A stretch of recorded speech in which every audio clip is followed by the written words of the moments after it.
Hi, my name is Drew, and you're watching ReadyBudgetGo. If we haven't met before, welcome. I'm glad you found your way here. And if you've been here before, welcome back. It's good to see you again. This is My Money Relaunch, a series where I talk about all the things I did to take control of my financial life after I dug myself out of debt for the second time. Before we go into today's topic, there are a couple points I need to cover. First, I'm not a financial advisor. This series is for informational and entertainment purposes only. Before making any moves with your money, do your own research and seek your own counsel. Second, while I'm talking, I will be putting down stickers in this paint by sticker book.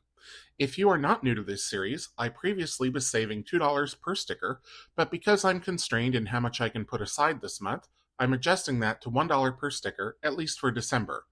The point is to keep saving.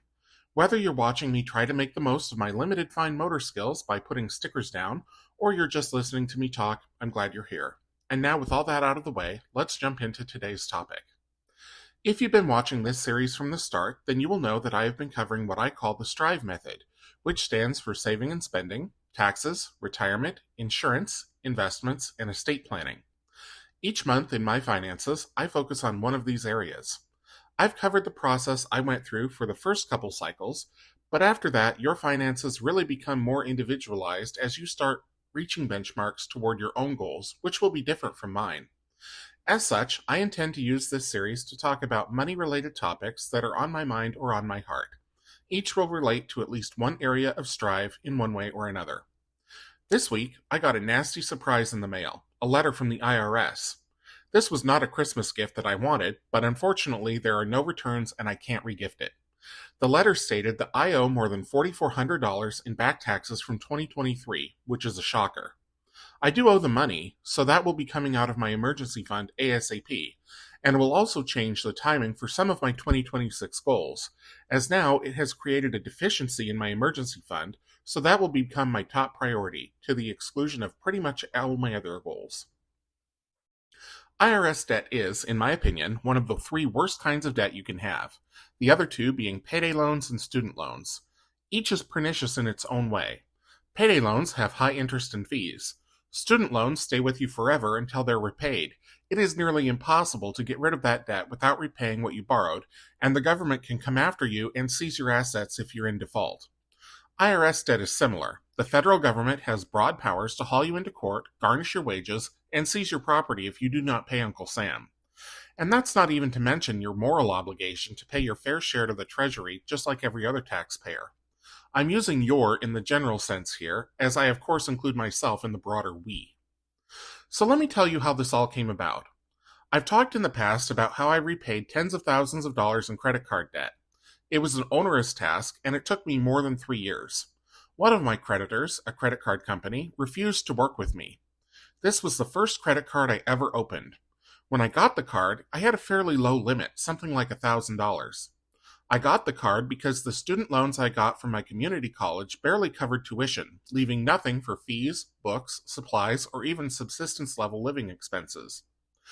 The balance didn't shoot up right away, but over time it steadily grew, school term after school term, as the gap between what I needed and what the school was willing to give me in loans widened.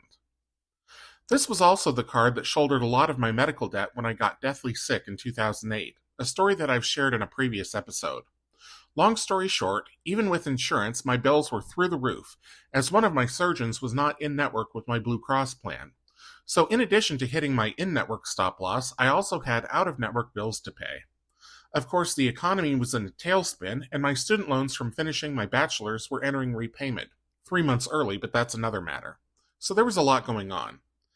To this day, I don't regret taking on the debt. In 2001, the choice was between credit card debt and delaying college indefinitely. In 2008, there wasn't even a choice. I needed to do whatever it took to keep body and soul together, and it was touch and go for a while. That was when the balances really mushroomed. My mother's life insurance, which I received upon her death in 2014, wiped out all the debt. But my lack of financial knowledge, coupled with feeling directionless for a year and a half after she died, caused all the debt to come back and then metastasize. I knew I needed a lifeline to get out of debt, but first I needed a plan. I lined up all my debts and listed the balances. I also noted the minimum due and the monthly due date. There was no way to do it. First, I moved out of the city and into the suburbs, where housing costs were 20% lower. Then I found a side hustle, transcription. I type 125 words per minute, so this seemed perfectly suited for me. I spent every spare moment I had transcribing audio and was soon pulling in an extra $100 a week net. But it still wasn't enough. I took out my notes that listed all of my creditors, how much I owed, the minimum payment, and the monthly due date. I then calculated out how long it was going to take me to get out of debt, making just minimum payments, and it was over 6 years. 6 years!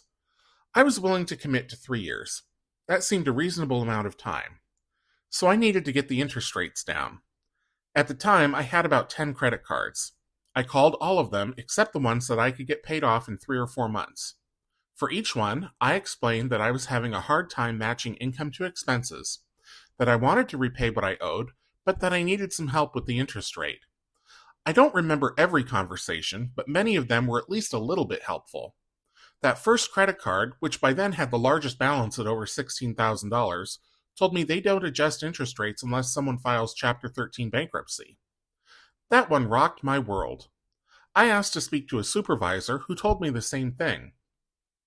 I said, if I go to bankruptcy court, it will be for Chapter 7, not Chapter 13, and then you'll get nothing. They wouldn't budge. I sent in what payments I could, but most of the time it didn't even cover the interest. Or it would cover the interest, but then the next billing cycle would close and interest would be tacked on again, and it would put me over my credit limit, and then I would get a charge for that. I called them again and got the same answer. I sent in smaller payments whenever I could to try to get the balance down, but they limited those to once every 7 days. I finally realized that this institution was doing everything they could to keep me in debt to them forever. I felt like an indentured servant. The money I was sending them was not putting a dent in my balance, and in fact, it was nearly canceling out the shrinking balances on my other accounts. I made a decision that I wasn't going to send them any more money. I made one last-ditch effort, saying that I could not afford the payments any longer, and I wasn't going to keep throwing good money after bad. I was once again told that they didn't modify interest rates for anyone who wasn't in bankruptcy. I thanked the representative for their time and hung up. About 2 months later, they were suddenly very eager to talk with me. The phone rang 5, 6, 8 times per day. The first time I answered, I recapped everything that had led up to that point for the representative on the phone, this time someone from the delinquent accounts department. I said that I was sure my credit had been damaged, and now, in addition to making an interest rate adjustment and minimum payment adjustment, I also needed them to promise to remove any negative marks from my credit. They said they were willing to work with me on the payments, but couldn't do anything about removing negative entries on my credit report. So I thanked them for their time. They kept calling. After a couple of weeks, I told them that they either needed to get serious about helping me or stop calling, because I was tired of peeing into the wind with them. Those were almost my exact words. Letters started arriving. Some of them came via certified mail. They offered payment plans. I checked my credit, and my score had in fact tanked. It was 680 before the plates I'd been juggling started crashing down, and had already dropped to 630. That was after 2 months of negative entries. I knew the next one would drop me below 600. I called them one last time, and I told them this was my last attempt to negotiate. They said that if I didn't get on a payment plan, that they would send me to collections. I told them I wished them the very best of luck, because if I had the money to give them, I would have been making payments this entire time. And especially now that they were tacking on penalties and pushing my interest rate to 30%, there was just no way. Further, they were unwilling to remove the negative marks from my credit report, so it didn't really matter whether I paid them or not as far as my credit went. I told the representative that I'd been attempting to work with them in good faith all along, but they were unwilling to budge, and that's what led us to where we were. It came to another impasse. If you've never had debt charged off before, let me tell you what happens. About 4 months after the phone calls and the letters start, you receive a letter saying that the debt has been charged off and sold to a collection agency. This goes into your credit report, but by then your credit rating is already trashed. In my experience, the collection agency never called me. They sent me a letter offering to settle the debt. First, they offered a 20% discount if I paid in full. Sure! I've had $13,000 in ready cash hiding under my mattress this whole time, just waiting for your letter. A few weeks later, another letter arrived with an even bigger come-on, 30% off the balance owed to settle right away, or I could get on a payment plan of $600 per month for 2 years. A month or two after that, the rock bottom letter offer arrived. 50% to settle right away, or the same $600 monthly payment for 2 years. By this point, I was over it. Debt fatigue is a real thing. Plus, I'd been using the money I wasn't sending to that creditor to pay down other balances, and they were coming down slowly but steadily. I also knew that there was a clock ticking on when that debt would come off my credit report, and every time I talked to a collection agency, that clock would restart, which with the $16,000 balance would allow them to string me along pretty much forever. Also, any payment I made would restart the clock. I was upset that the original creditor had consigned me to 7 years of credit hell when I felt I'd made every effort to work with them. Though in reality, the older that debt gets, and as long as you don't restart the clock, the higher your credit score goes, at least with Experian and Equifax. TransUnion is a bit more picky. But in good credit markets, lenders will let you have money anyway if the debt has aged and you've minded your P's and Q's ever since. My finances went downhill in late 2015, so 10 years ago now. Spring of 2016 is when I made the last payment on that $16,000 debt. The charge-off happened in late summer, and it finally fell off my credit report for good in 2023 because the debt became time-barred, meaning it was legally no longer able to be collected. I want to point out here that this is what my state provisions. Your mileage may vary depending on where you live. And that brings us to today and my letter from the IRS. When the debt is canceled, which is different from when it is charged off, I now know, the balance owed becomes reportable to the IRS for income tax. At my tax bracket, and including penalties and interest from the government, I now owe the IRS $4,400. You may be asking, why didn't you ask about this before? Well, in 2016, I wasn't about to speak to anybody and restart that debt clock. And by the time 2023 rolled around, when the debt was canceled, it was no longer something I even thought about. I'd moved a few times since then, so the creditor didn't have my current address on file. The 1099-C they mailed to me, assuming they did mail one, I really have no idea, would have been returned to them. I still have the same phone number, and my current address isn't difficult to find. I'll pay what I owe to the IRS because the law is the law, but I do intend to call them to see if they can do anything about the interest, since this was not a case of me just forgetting or deliberately excluding income from my taxes. I'm also mildly annoyed that it took them nearly 2 years from when I filed my 2023 taxes to tell me about this, and the interest has been accruing the whole time. I wanted to share this story today for a couple reasons. First, as a cautionary tale that even when you think something from your financial past is dead and buried, it can still come back to haunt you. But also because my aim is always to be as transparent as possible. I didn't share this story earlier, frankly, because it makes me angry, and I don't get angry very often or very easy. First, it's upsetting that in order to get an education and keep yourself from becoming unalived, that you may be required to take on enormous sums of debt.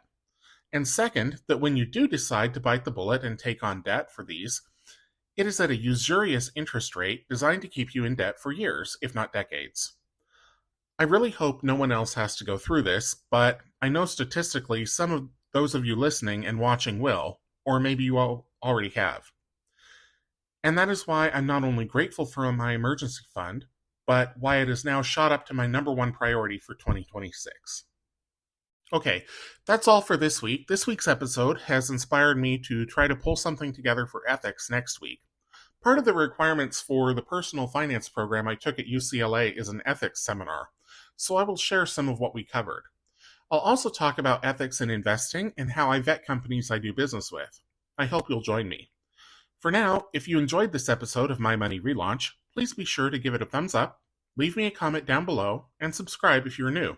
And until I see you in the next one, take care.